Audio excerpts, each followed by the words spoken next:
a piece of plywood just so they can get that additional inch to make sure that their plates could fit in there. Countertop nosing. Take a picture of the top view, the front view, and underneath. See if it's tile. How did it work? If it was laminate, how did it work? If it's wood, how did it work? Okay? See how the top came together. All it is a piece of plywood, okay?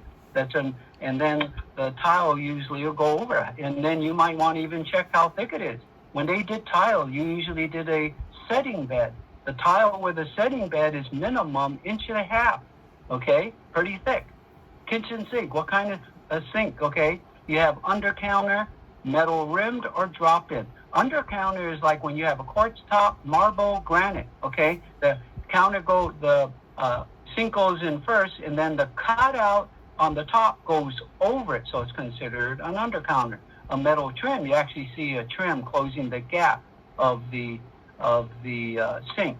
This one, a drop in, is you cut the hole and then you drop it in, and there's a little lip, okay? Like if it's out of porcelain and cast iron, it's actual lip that sits on top. And those are, to me, not preferable. It's good in a bathroom, but not necessarily in a kitchen sink, because you can't brush, water directly into the sink. You can't get it over that lip. Cabinet under the sink, take a look at what's under the sink. Look at what your base material for your tile. Is it plywood? Is it MDF? Is it slats of solid wood? Most of the older houses had slats of solid wood, like mine did. Okay, of course, I just replaced it only 1.5 years ago. Cabinet hinges. What kind of cabinet hinges? Are they standard? Are they projection? I didn't go over projection, but you guys might want to look it up. What is a projection hinge? Drawer pulls. What kind of hardware are they? On the pull-out hardware, is it wood glides like mine? I don't have the fancy glides. It's a piece of wood, but at least it stays centered. Is it side glides? Is it under drawer glides? Meaning, are the glides underneath the drawers, or are they on the side? Okay, big difference. Okay, and if you have them under, that means they work really good. They take more weight, but they also take vertical distance. Dishwasher, measure that opening of your dishwasher opening. The opening, not the dishwasher. Okay, I'm curious to see what you guys might come up. Your range hood. Is it your range, is it a drop-in range, meaning they cut a hole, you put the burners on the top, or is it a push-in with an oven where you have the range and the oven together and they push it in, okay? Bottom of the vent hood, what height? Just like I had.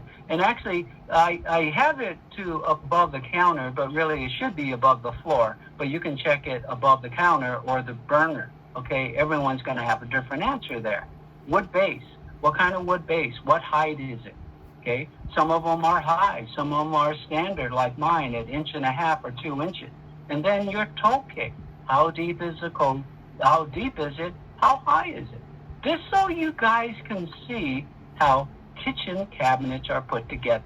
That's the whole purpose of this assignment. Pretty simple, right? Okay. Then you guys will be experts on kitchen cabinetry, or at least you'll get a taste of it. Okay, so that's just a pictorial assignment that will be due a few weeks from now. Okay, any questions, guys? I took 1 minute of your time. My apologies. You guys still there? Yeah.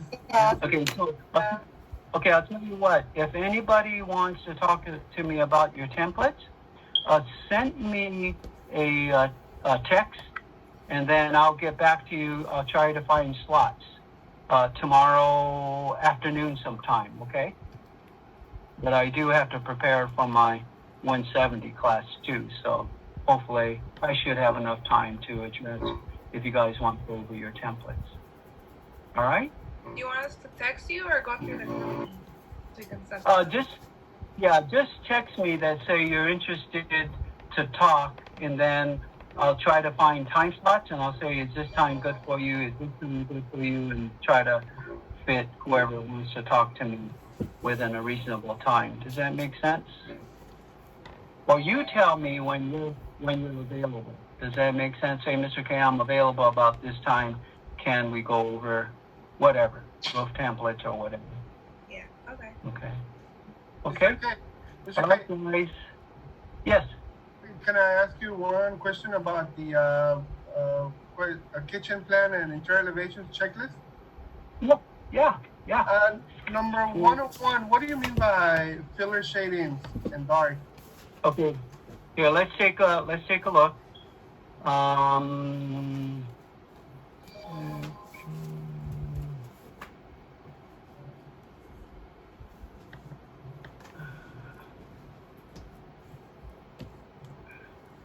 Okay, which one again? 101. 101. Oh my goodness, I had 100 plus things to check for you guys. That's terrible. Okay, interior elevation designation. Okay, so if you look on the student example, right? It's a circle with a square around it, correct? A half-inch circle and a Oh, 45-degree square. I just want you to darken in the little triangle. That's all. okay, okay. I understand now. I understand now. Oh, yeah, yeah. And Okay. then Oh, good. That's good. Which one? for 95, Okay. do you Pantry mean? cabinet door. Break dimension. Cabinet door. Oh, okay. So on that example, the one that was next to the door going out to the driveway, right? Uh-huh. I quickly showed a dimension showing a center line where the break of the upper cabinets and the bottom cabinets were, so that the cabinet guy knows how high to make that break. Oh, So okay. you could do whatever you think is a good break. It doesn't have to be 6 feet. It could be 5'6". It could be 5 feet. It's whatever you think might be best. Okay, all right. Okay, Mr. K, yeah, now I understand. All right, good. Mr. K. Thank you, Mr. K. Okay, and then just FYI, number 96, while you're looking at it, correct? Vertical height clearance to the bottom of the cabinet above the refrigerator. Bottom of the cabinet above the refrigerator, not above. Yeah, Oh, it's drawn and yeah. indicated. The clearance. Yeah, what kind of dimension? What kind of dimension is that?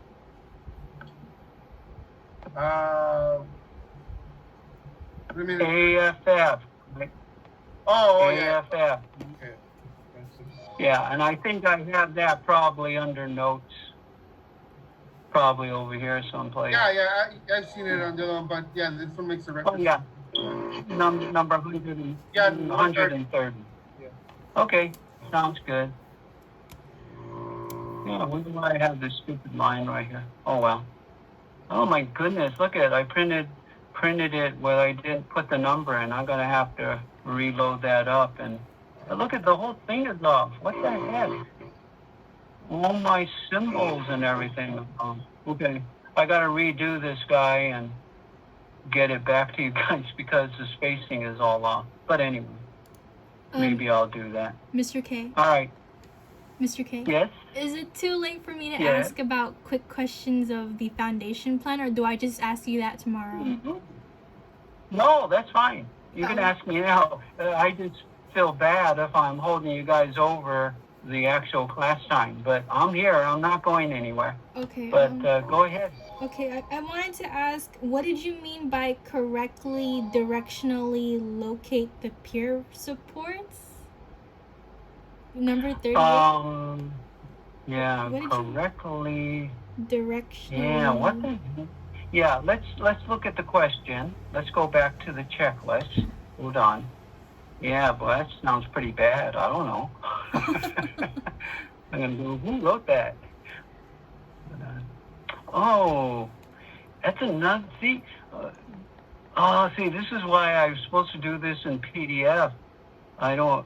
What happens is if you guys or anyone plays with these Word docs, it'll throw it off. Oh my goodness. Okay, I got to change that into a PDF on the kitchen plan interiors. Okay, let's go back. I'm sorry, I got distracted there. Yeah, I got to figure out what I'm going to do in the future. I can't. And this again, it's sometimes it's by accident, right? The files get kind of messed up.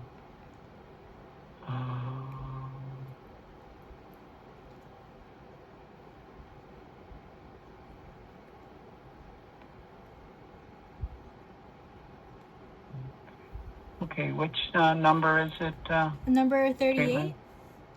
38. Third. Okay, hold on. Okay, 38. Correctly directionally located as required in the raised floor area. Okay, so we're talking about pier support. Correctly Yeah. directionally. It's because, you have actually 3 areas that you're putting in the piers, okay? The living room, the bedroom area, right? The long one, and then the living room. Yeah. You just have to put them in the right direction, that's all. So we don't. In other words, there's only one way they can go. Okay, so there's no need for like direction of like arrows pointing a certain way. Oh, no. Right? No. Okay. No. It was more, it's more that it was laid out correctly, basically. Okay. I should change it and say correctly, I don't know, maybe there's a better word. I can see how that can be confusing. I have to think about, give me a better word later and tell me to change that, okay? Okay. I also have another question. All right. Yeah. I also wanted to ask about how do you know how many crawl spaces there should be in the house? Because So this is typically what you're going to do is you're going to physically crawl in through that hole wherever you're going to place the access, right, into the bottom, correct? yeah. You know that access, under floor access from the exterior, correct? Yeah. Now imagine yourself in there and you're a plumber and you have to get to those other spaces that have bearing walls, correct? So Okay. as long as you have 1 30-inch break to get to one of those rectangles, you're in that rectangle. And if you decide that once you get into that rectangle,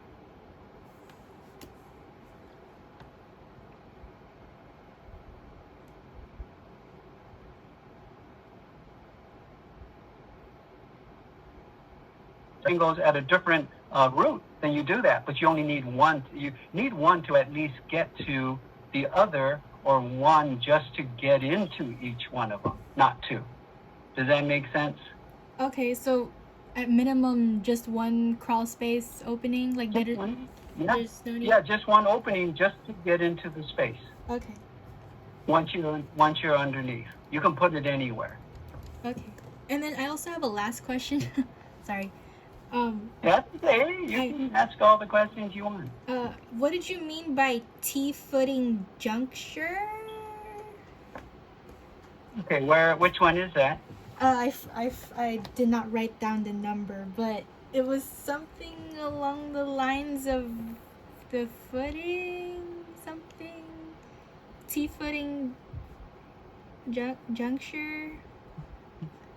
At slab on grade? Yeah. Yeah. Mm-hmm. Okay, so what you want to do with that one, if it's where the T-footing and the slab on grade of the family room come together, you're going to show the 3 inches for the T-footing, and I believe it's 8 inches. There's actually 1 8-inch dimension where you step down into the slab. So I want you to show that dash line. So you have 3 inches, and then you have 8 inches from the T-footing to establish the footing for the slab on grade. It's really not a footing for a slab on grade. It's just a thickened part of the slab as it hits the stem, as it hits the T-footing. I think that might be the one, maybe? No? Okay, I thought it was 6 inches. Okay, then 6 inches, right. Okay, see, I didn't remember, so let me look at that detail. Hold on. Yeah, detail number Okay. 4, Mr. K. Number 4, okay, yeah, so I didn't quite remember, so if that's, Or is it gonna be 6 and 8? oh no, hold on, let me look at it. I'm trying to find the details. Okay, yeah, so that's my sketch detail number 4, correct? Yeah, which one did I tell you? Did I tell you 6 inches or 8 inches? Said 8 inches. I'll tell you what, do the 8 inches. You know why? Because you have 3 inches for the T footing, right? And you do 3 inches or 6 inches for the other one. This could be really close. Right. It would be better if you do the 8 so it's further away. Away. Okay? So, Caitlin? Yes. Yeah, look at my sketch detail number 4. You'll see where maybe that's at the juncture of the, where they come together. Okay. Okay. Thank you. Mr. K, on 40, Yeah. I tried to research, and I thought it was going to be 3 inches, but can you just confirm or clarify number 40, the girder pocket, the size? Okay, so there is no size. Oh, there's Okay, no size. so in this case, yeah, you're just showing, and I don't know if you remember in the video where that framer had that girder pocket. Right. I don't have a size. It's because the size is going to be fit to whatever girder size you have. In this Okay. case, it's I forget, but so all you're going to do is show a little rectangle there on Right, one okay. side.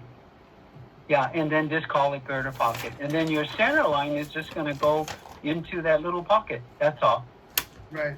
Okay. So the reality is when they do a foundation and you have a girder pocket like that, you Uh-huh. put a piece of styrofoam where the girder pocket's going to be. They Oh. pour it, okay, and then after it sets, they knock out the styrofoam, and then they put a piece of wood for that girder to sit on, okay, and then that's all. That's why they call it the girder pocket.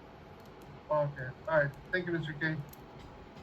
You're welcome. I was going crazy for that one. Yeah, and I was wondering, does Wakita, I don't have a foundation in front of me. See if Wakita, how does he show it? See, I'm pretty sure he has a girder pocket on his drawing too. Yeah, there's a girder pocket on the drawing, but doesn't make I don't think it makes a reference because I was going through it and looking No, for any reference. No. But does he show it graphically like a little cutout Oh, of yeah. the? Yes. Yes. he Okay. does. Yeah, that's all. Yeah, that's what you have to do. I'm not going to measure the pocket, so. Oh, okay. All right. Thank you, Mr. K. Yeah, I gotta repost the your kitchen checklist because I have a funny feeling it might have been moved around because it's a Word document. I usually make a PDF. Darn it. So I'll probably just correct that. Okay. Anybody out there who has any other questions? I'm not going anywhere. Mr. K, Yes. I have a question for the foundation plan, the little dash lines. Yeah, I didn't say you could ask any questions. You ran out of your questions already. Okay. What's your question? Nah, the lines, the dash lines on the side. For I didn't what know. what are you For the talking about foundation. again? Foundation plan. Okay. Yeah. The little dash lines. The- Um, Okay. Not At the T footing. Okay. So what you're doing is you're reflecting. Okay. If you have the sketch details, if you look at the T footing on the sketch details, right?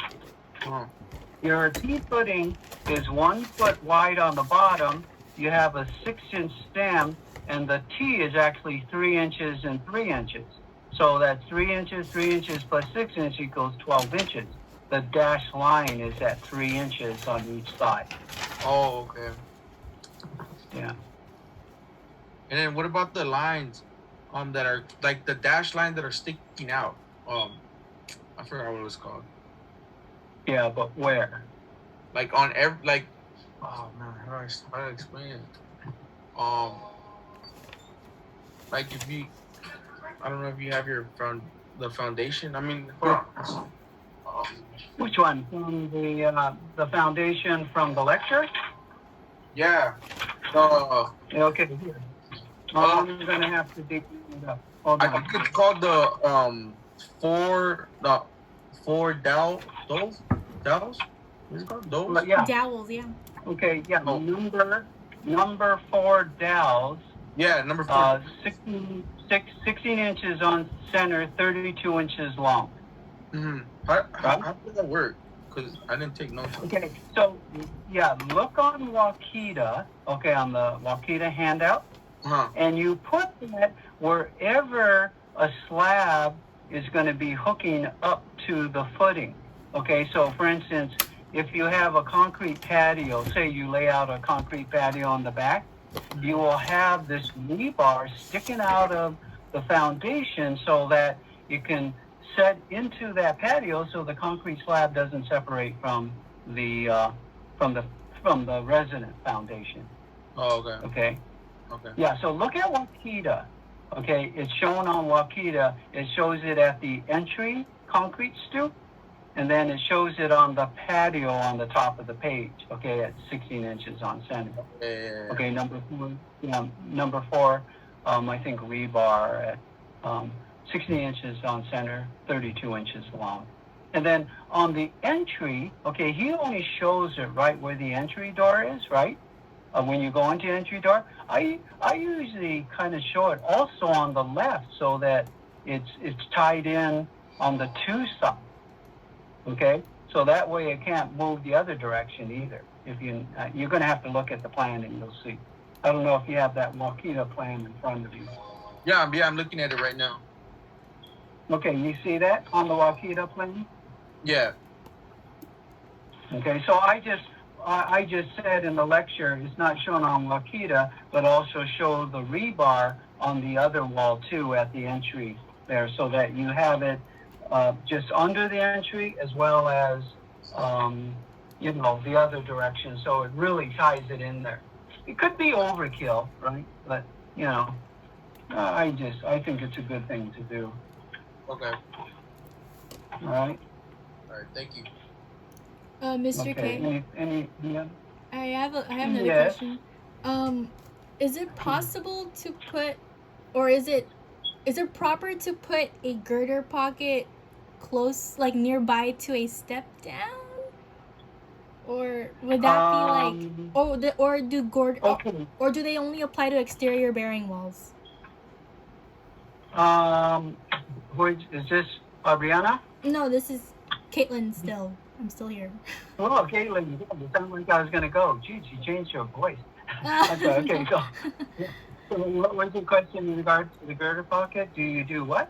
Would you put girder pockets in like interior bearing walls, specifically close to a Yeah. step down? Oh, okay.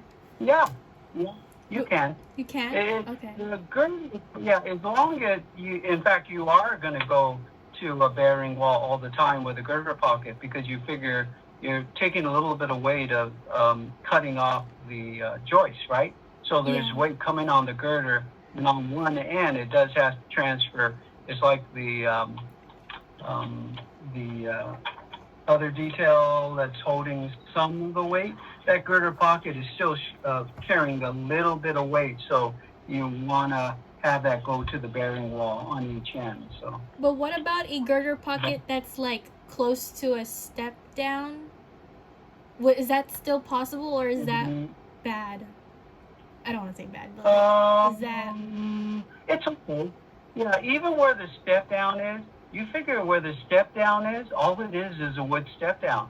The only weight right there is whatever floor finish you have, even if it was tile or rug on the floor, that's kind of nothing, right? That's really nothing for that footing right there. So a girder pocket is going to not mean much of anything. Okay. Does that kind of make sense? Yeah. I also have another question. Sorry, I have so many questions. Sure. Would a pier be like an example of a spread footing? Yes. Yeah. Oh, okay. Because that was like. Okay, I'm sorry. Which detail? Okay, so I'm looking at the pier footing. What about it? Is that an example of a spread footing, or is that a different thing? Spread footing. Okay. Are you looking at my sketch details, or what are you looking at? I was looking at your sketch details, number 3. Number 3? Yeah. Right. Okay. So in this case, it's a pier footing because all it's supporting is the plywood floor up there and carpet and your furniture, okay? And people walking on it. It's not carrying a wall. It's not carrying any of the load from the roof. So that pier, all it is cutting and shortening the floor joist length, right? So it's not a lot of weight. So that pier is really not a T-footing. Whenever you see a T-footing, it typically means it's bearing. It's trying to carry a lot of weight. That's why you spread the footing. A pier footing could be, like in this case, for breaking the distance of the joist. And you'll see that on outside decks a lot, right? A lot of times the post on an outside deck would be a pier footing because all it is the weight of the deck and no walls above it. Does that kind of make sense? Yeah, that makes sense. Okay. Yeah, that's why you don't need a complete footing. So there's so wherever there's a wall, there's gonna be a bearing wall, or that's or yeah, okay, yeah. So the thing is, Jesus, if did you just miss that lecture? Because I want to show you something. Did you miss that lecture, or? I'm not sure, to be honest. Okay, well, okay, let's go to the foundation lecture on my drive. Go under foundation lecture, and then you'll see my lecture sketch. Okay, I don't know. Are you still online by any chance? Oh, me? Are you? Yeah. Are you still on Zoom by any chance? Yeah. Okay, because I didn't sign off. Do you see what I have? Did I share the screen? Hold on. Wait, no, I can't pin it or anything. Okay, hold on. Can you see what I have on the screen there? This was the lecture of the. I can't see it big. Hold on. Oh yeah, there you go. Okay, this was the lecture. Okay, see the blue lines right here? Yeah. Those are all bearing. So those are all Oh, T-footings. Oh, okay. Okay, these are all T-footings, and this, though, is only the slab-on-grade footing right here, but it's a bearing footing, correct? Oh, okay, yeah. All right? I remember. And see the dowels? Look at the dowels I have right here. Those are the dowels for a concrete pad here. These are the dowels for the side stoop. And then these are the dowels for the entry. You see how they go in this direction? And some in this. Just make sure you do them at 16 inches on center. What a lot of people do, they just put a bunch of lines next to each other and going, what the heck are they doing? They're supposed to be 16 inches on center. Yeah. Oh, okay, I get it now. All right. So the piers are just gonna support the flooring, because the joists are gonna run from the bearing wall to the other bearing wall. Yes, to break up the distance of the joists. In this case, your joists are coming over the girder this way and coming over the girder. It shortens by half. Now, on this guy, so that was the question Caitlin is asking on the checklist. It says that the piers are directionally correct. So in this case, the piers are directionally correct this way. I did it here. You have to do it correctly here. I can't give you guys everything. But I gave you I almost gave you a smiling face right here. I just have to put a mouth right here. Okay. I get it now. Okay. All right. Got it. Mr. K, I also. All right. Oh, sorry. Thank you. I have another question. I'm still here. Yes. I wanted to ask. I'm looking at Wakita's foundation plan thing, and I'm looking at the double joists, and I was wondering why are some double joists longer than others? Okay, are you looking at Wakita? Are you? Can you see what I'm sharing on the screen from the lecture right now? Yes. Can you see that on the screen? Yes. Okay, so without looking at Wakita, what? Hold on here. Hold on 1 minute. Okay, so without looking at Wakita, when I look at my sketch here, okay, so see these double joists right here? That let's see if you guys can see it. Okay, see the double joist right here, Kaylin? Yeah, yeah. Okay, so those guys are sitting directly under these walls. Now, the framer on the video said if there's a plumbing wall, he would move this guy over 2 inches that direction so that plumbing could clear, you know what I'm saying, the double joist. But in this case, you're just going to do it to center line here, double joist here. So if you notice, this wall goes beyond the girder beam this much right here. You see this wall right here goes beyond the girder beam. So then you might as well take the double joist all the way through. In here, again, you go beyond the girder beam here, so you go all the way through. In here, you're barely going over to, you know what I'm saying? The wall right here is barely going over right here. So all you had to do was only do it to the girder beam here, not all the way over here. Does Okay. that make sense? Does that kind of answer what Wakita is doing, or not really? Because No. what Wakita is not showing you, he's not showing you what the roof plan is above. So you don't know what the heck is happening on his, because he doesn't have the floor plan above to reflect why he did it. But here, can you see why we're doing it Yeah. in relationship to our walls? Okay. Yeah. So, but that's why it might be shorter right here, just like this one is shorter. Okay. Does that make sense? Yes. Yeah? Yes. Yeah. All right. Well, hey, if I'm here, I'm not going anywhere, guys. It's better that I talk to you now than if I can't catch you during the day. So if you guys have anything else, I'm not going anywhere. I'm just glad I'm getting through the long day. Oh, these are long days, let me tell you. Yeah. And then for the slab, we just do